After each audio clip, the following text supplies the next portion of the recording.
Hindi mahirap ang Pilipinas. Kaya nga nila tayo gustong-gusto eh. We are situated so well and we are rich in natural resources. That's why they are still here. Hindi mahirap ang Pilipinas. Dahil kung tayo'y mahirap na bansa, hindi tayo pagtsatsaga ang lukuhin ng mga ito. Mabilis pa sa alas 4, lalayuan tayo ng mga ito.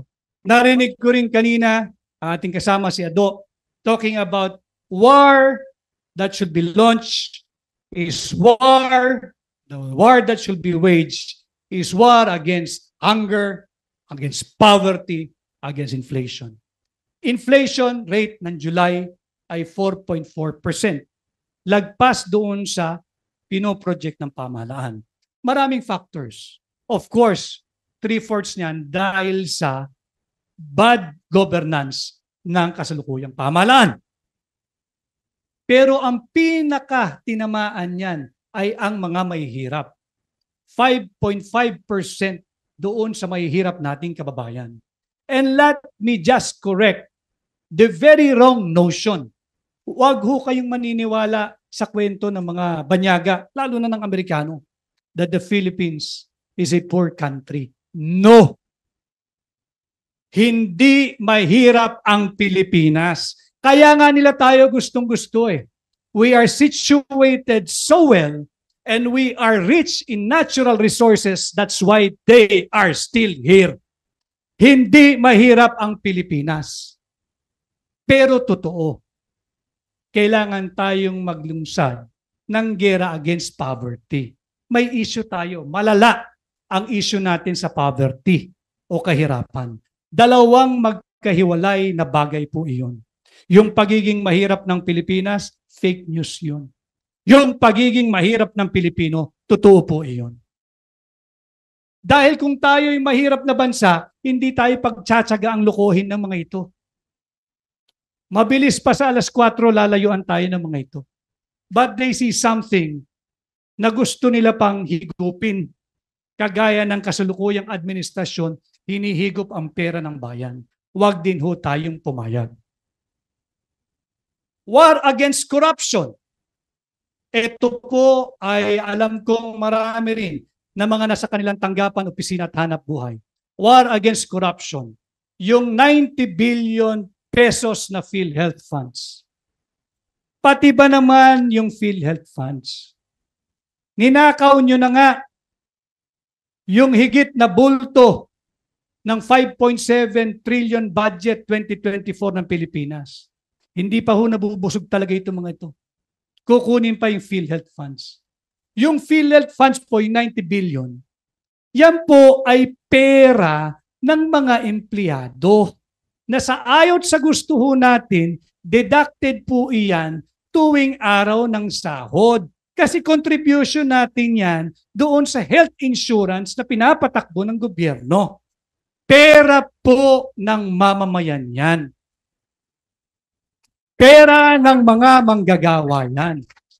Huwag niyong pakialaman at kupitin na naman yung PhilHealth funds niyan. Ang sabi nila, excess funds. Bisitahin ho nila yung RA 1122.3, if I'm not mistaken, yung Universal Healthcare Act, now Universal Healthcare Law. Section 11 lang po ang importante dyan. Huwag ho kayong matakot pag-usapan ng batas. Ang batas, ang saligang batas at ang inyong karapatang pantao ay usaping hindi pang abogado lamang.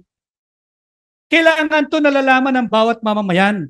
Kailangan to na didiskurso ninyo. Sapagkat dito umiikot ang pang-araw-araw nating buhay in relation to the government and the government officials. Kailangan alam natin, wag ho kayo matakot pag-usapan yan. Karapatan ninyong malaman ang ating saligang batas at ang mga batas ng umiiral. Yung Section 11 po ng batas na yan, sinasabi dyan na ang perang excess o yung sobra sa mga collection ng PhilHealth, gagamitin mo lang yan sa dalawang bagay. Palawakin at palawigin ang serbisyong covered ng PhilHealth.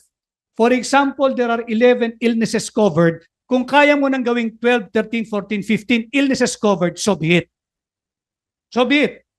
Yung mga hindi kasamang sakit dati, dahil hindi sakto o hindi kakasya yung pondo, ngayon may sobra na, isama mo na sa coverage ng PhilHealth.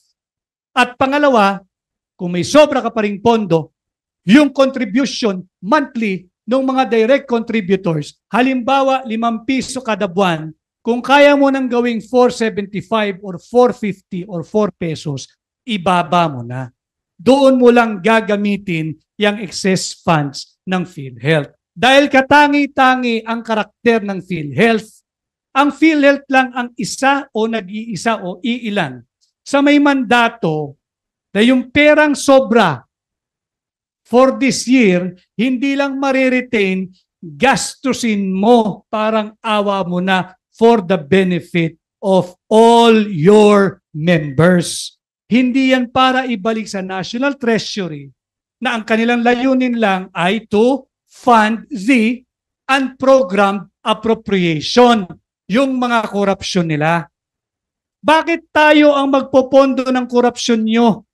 Bakit kami ang magsusustina ng mga luho at bisyo ninyo?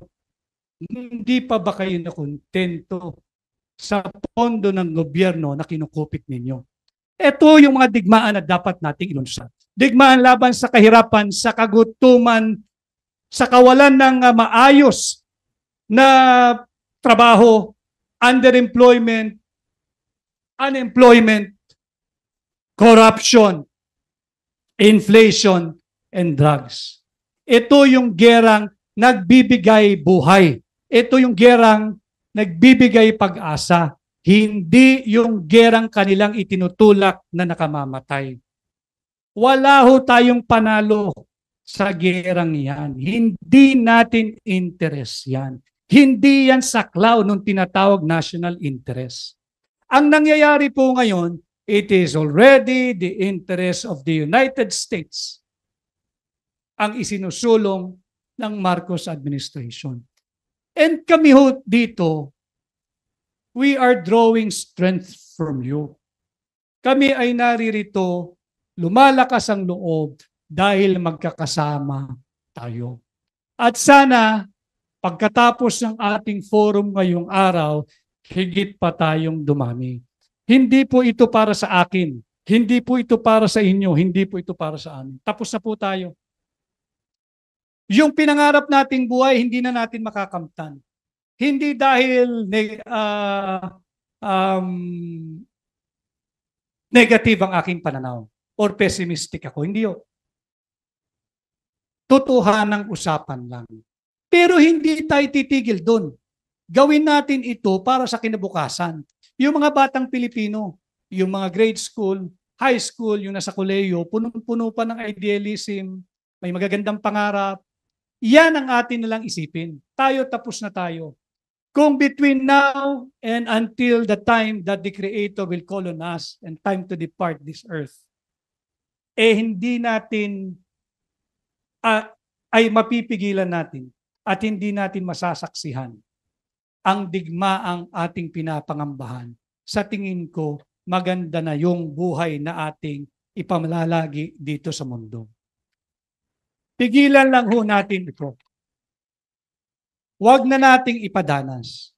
And for the youth who are watching us in many social media platforms, pagka nagkaroon ng armadong sigalot laban sa China, magsasara ang lahat ng eskwelahan. Naramdaman ninyo ito nung pandemic. Nagsara ang eskwelahan. Nung simula, masaya.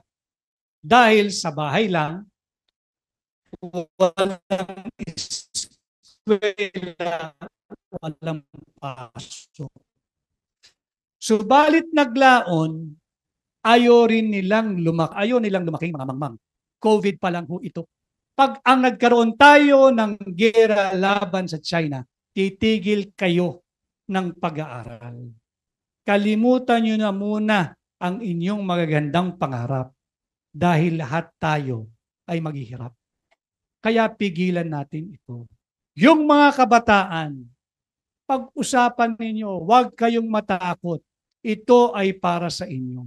And when that time comes, you are strong enough And I know you will be brave enough.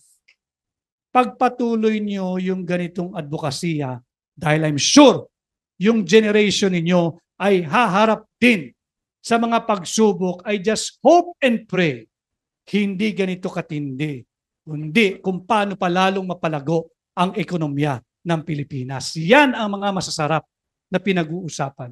And maybe one day, even when we are all old and gray, makapagharap-harap pa rin tayo ng ganito at ang pinag-uusapan na natin kung paano pa mapabuti ang ating ekonomiya, paano pa mapabuti ang ating peace and order, paano pa natin mapababa ang mga incidents of criminality and drug proliferation and drug addiction. Yun ang masarap na pagpupulong na one day, I hope, bago man tayo lumisan sa mundong ito, ay magharap-harap ulit tayo, yun naman na ang ating pinag-uusapan.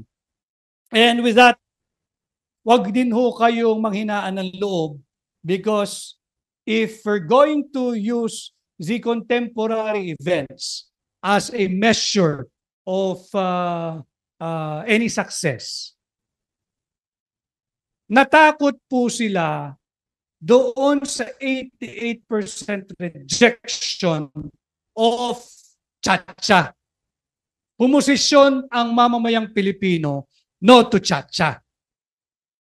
Medyo tinago po nila yan. Iba naman o sinulong nila yung digmaan laban sa China. Pero namumulat na ho ang higit na maraming Pilipino. Sulong po natin ito. Kailangan higit na mas marami ang nagsasalita. Because when that time comes at matatauhan din yan, ia-atras din nila. Haven't you noticed? They have scaled down on their war rhetoric, war positioning, and warmongering. Kumalma ng kaunti. Ang salita na nila ngayon, yung salita na isinusulong ng hakbang ng maisog at nung no to war, no to EDCA, no to US military bases. Ano po yun?